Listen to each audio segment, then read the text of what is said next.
This is Rob. I'm doing a video on the cabin vent on the third gen Dodge Cummins truck. So I pieced together a few different shots, but that's my truck. It's the 2007 3500 diesel. I had a leak behind the driver's seat in the passenger, in the very back. And what was going on was I decided to get to the bottom. You read about the third light and everything like that, but anyway, it's the back passenger behind the rear, or the passenger seat behind the driver seat. At any rate, that I had a bunch of water. We had about 9 inches of rain, which was good. It was in December, but I went out there and I was doing something. It didn't fill the little cubby underneath the rear seat, but it was wet back there. I had some rags, luckily, that were in there, some nice clean rags, white ones that were just soaked. So I went ahead and I just pulled that back seat out, pulled the sound deadening out, and then had the wife shoot it with lightly with a garden hose with a sprayer nozzle, and with that, it wasn't coming in at the rear light. First I taped off the rear light completely just to make sure, and then I took the tape off, and then I had her hit the back of the window, simulating rain, and then all of a sudden water started coming through. So then I started looking up, and a cabin filter, or a cabin vent, excuse me. So this was what was in it. So this sits on towards the tailgate side, and that is the interior side inside the cab. And what happens is every time you close the door, it flips that flap open, and I don't know, you can see how bad the gasket is up here, but I had to take it out too, and I pulled it out through the inside. So this is the key, my tip, and I'll have a little more video on it I'm going to splice together here. But so this comes out pretty easy inside the cab. You got to take the back seat out, you got to take the sound deadening out, but this one is the replacement, and this is the outside. The fins are pointing down so the rain hits it. This is the outside of the new one, totally different. This is the inside, and I noticed on this one, I already put the other one in, that this one had like the flap's not quite right, so I don't know, and I switched it around. I think it might just overheat or whatever. It's brand new. These are only like $8 or $10 a piece. They're not that bad. You can see a little gap right there. I'm closing up. Anyway, when you close that door, these things just fly open, like boom, just like that. Anyway, so I put a new one in. Putting a new one in, I'll show you how I did that. And it was not easy. You cannot go from the inside out and pull it in. You can't do it. Well, I didn't want to tear up this rubber that it has for the gasket. Same type of fit. It pulls through and clicks in with these little things that are sticking out here. It's all plastic though. And then it had more rain, and I checked it, and I left the back seat out, and everything was fine. So I didn't do both sides, but this is the one for the other side, the passenger side. I did the driver's side. At any rate, part number, so I used a genuine Mopar. I don't know which one exactly was the part number here, but you can read it. That's what I had. I ordered off eBay. It was like $8-10. Some white rags in here, and it was all wet. So found out that I went ahead and pulled a lot of the stuff out. I keep hearing it could be the third light. I don't have a sliding glass, of course, and so I went ahead and put a hose on it, and where it was leaking I just simulated a rain. It was actually coming down. You can see some spots here coming through the vent. There's cabin vents, and they're different now. I went ahead and ordered 2 new ones. They're only like about $12 a piece. So the new ones got like flaps like that. Tells you top, up.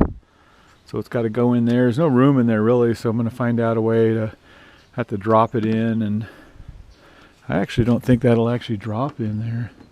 So I think there's a way to pull this one out and diagonally, and then put the new one in, but that's where it was leaking. So everything else was watertight. It didn't leak anywhere else but this. And obviously it's completely redesigned. So I'll take the other one out and show you what it looks like. So if you wrestle with it enough, you can get it angled to bring in. I kind of tore this, and I don't know if that's because of this is I don't know if I just did this or if that's the reason it was leaking, but you can tell they're quite different. So this is the outside, and this has got this grill, but anyway, this is the outside now. It's just simple flaps here. Oh, yeah. So, and that's the inside. So it has these little flaps in there. Over time, they kind of shrink up, I guess, and maybe it was leaking on that top seal, because I'm looking at this stuff now, and that doesn't look right. But anyway, I'm going to put a new one in. There's probably a reason why they redesigned them, but this is the hole here, so clean it up. I'm going to get a rag and clean it up as best I can. This is trying to be careful because, you know, you don't want to have to take this.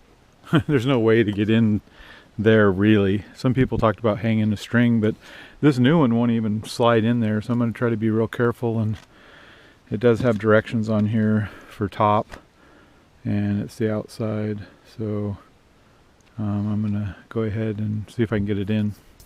Still working on this. The only way I had to tie a string around there, you have to put it down at the bottom and push it. It's so tight against the cab. So I'm going to see if I can get it to move over and get it in.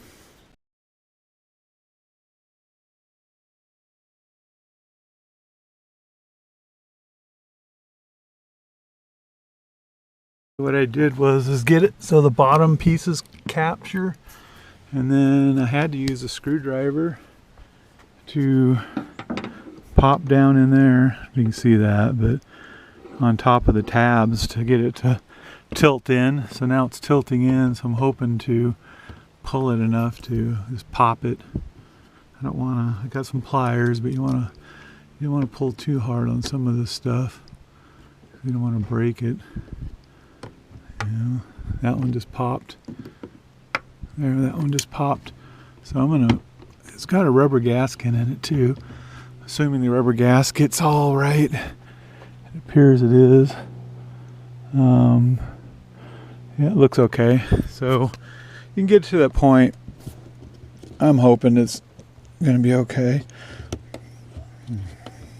So the flaps are completely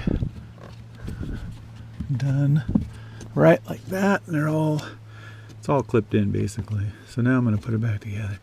These flaps are loose, of course, they're supposed to be. So I wiggle it a little bit, but yeah, that's in. So I'll check it. I'm going to put some rags underneath it, but it's definitely a different. I'm a little disappointed in the. You know, you can see that little lip up there. There's a little lip on these things right here. It's almost like that's a channel, but it looks like water can go off. I don't know why it's that way, but it is. So, but it's pretty much in. I think the rubber's good at this point. But I don't like how that works. But anyway, we'll see if it leaks. So I'm pretty careful with it but you know, you can't see the gasket. The only way you can really do it is if you actually took the bed off it, which I'm not going to do. So I think I'm good. All right. So I'm going to, plus these flaps are new now, and I think that has a lot to do. And they overhang some. So if water get in there, they should drip down, where the old one, these flaps in here are, yeah, they're fairly similar too. Maybe it was just this thing here getting super old. You can see it's all cracked, but I don't know if that happened when I actually pulled it out. Yeah, I'll have to look closely on the other side. I ordered 2 new ones, but I see a weird thing here. This is like flipped up right there, and I'm not sure why that is. So it looks dirty there, so it looks like it wasn't actually in right there. This might have been down like that, but that looks new. Anyway, they've redesigned them, so I'm hoping this new one will not leak, but I'll find out.